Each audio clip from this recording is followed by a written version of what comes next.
Firstly, I would like to welcome Clara Whitworth to the meeting. Ask that you put your deputation about allocating lead professional to case vulnerable, especially homeless adults. You are invited to speak for 5 minutes. Hello, my name's Clare. I'm a teacher in the community, but I'm also here as a bereaved family member. I'm here to ask the council to consider appointing a lead professional to be allocated to the cases of vulnerable people in the city to ensure agencies communicate and collaborate effectively.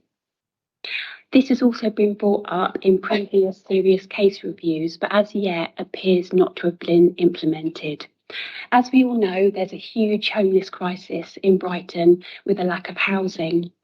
Because of that, many homeless people have been placed out of county in places such as Eastbourne.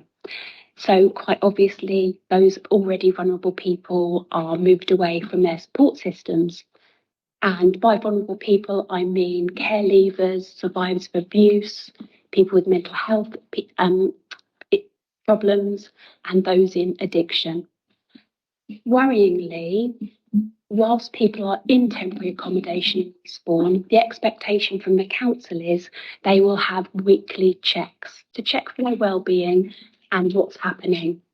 Sadly, from the 7th of December 2022 to the 11th of January 23, such visits weren't taken because there was no staff due to annual leave. Now, this is a simple issue that could be rectified. Who is allowing those staff to take annual leave, leaving nobody to go and check on those people? That is a simple procedural error. I would also like the council to consider not just looking at the suitability of structurally temporary accommodation, but the basic needs of those people that are clearly some of our most vulnerable people. For example, having one microwave cooking facility for 40 residents, therefore forcing those people on a very short money and already vulnerable to basically buy pre-prepared expensive food. Also, the basic need to be able to wash their clothes. So this facility has got no washing machine, meaning if people are on lots of medication, soiling themselves, wetting the bed, they've got nowhere to wash their clothes. So I'd argue basic human rights. I was unaware that if people are moved out to temporary accommodation out of county, they are still obviously waiting for accommodation back in Brighton where their support network is. They are also still residents technically because Brighton and Hove Council are paying their accommodation. They are sent a letter and discharged from their GP service and any health services. So they're cut off from their support networks, don't have a washing machine, they're discharged from all their familiar people that are helping them with their mental health and well-being, and feel in a place that they are a hopeless place. I'd like to also suggest that there needs to be more training on unconscious bias and a culture of blame towards vulnerable people. There seems to be a lack of understanding of the life stories of those people and why they are in the vulnerable position they are. I'd like to add previous serious case reviews have said there needs to be more communication, collaboration and understanding, but as yet that appears not to have happened. Such as examples, a vulnerable person didn't engage, so I'm going to discharge them from social care, into how can we engage this person? What has happened before? How can we engage to work with this person? I would also like to ask if there could be training around the treatment of bereaved families. And whilst I understand when there is a death, the need for that a room to become available for another desperate homeless person, to receive a phone call within 24 hours of a devastating, shocking death of a 25-year-old that we will never get back, and however much I speak up, he's never going to come back, to be told that his things are going to be removed from that room without giving families the choice, well, we pushed for it to remove the few belongings and dignity that person left, is heartless. I don't know what the timescale would be, but certainly more than 24 hours. Just to add, the council have also suggested that hotel receptionists are being used to check on the welfare of homeless people. And I'd like to ask the council, are those hotel receptionists being given any training?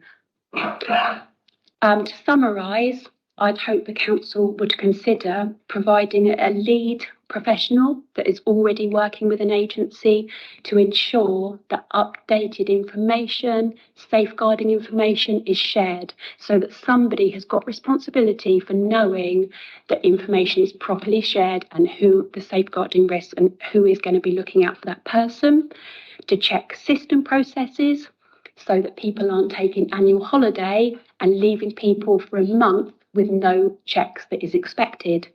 Unconscious bias training and the use of outdated language, such as sex worker, to exploited for sex. And things that are blaming that person and not looking at the history of that person. And lastly, consideration for bereaved families and engagement of how it could be dealt with better. Your time is over. Thank you. Thank you for your question.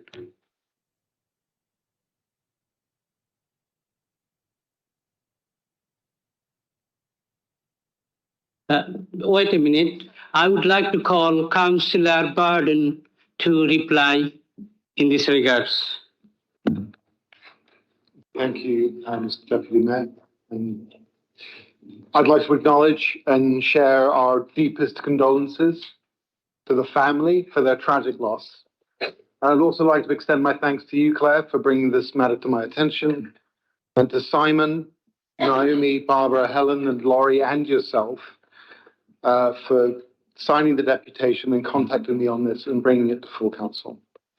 We can confirm that a referral was received by the Brighton and Hove Safeguarding Adults Board in February 2023, and following an extensive amount of information gathering regarding organisations' involvement with the person across all agencies in the partnership, it was agreed that a safeguarding adult review would be completed.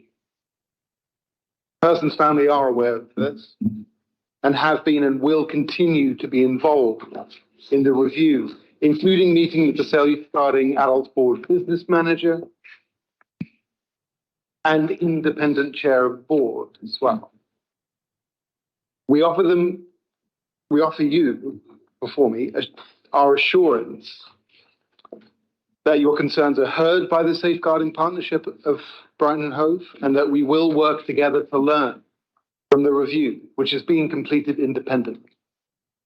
Safeguarding Adults reviews provide a vital opportunity to improve how agencies work together, sharing what we learn and ultimately enhancing how we safeguard adults at risk of abuse and neglect.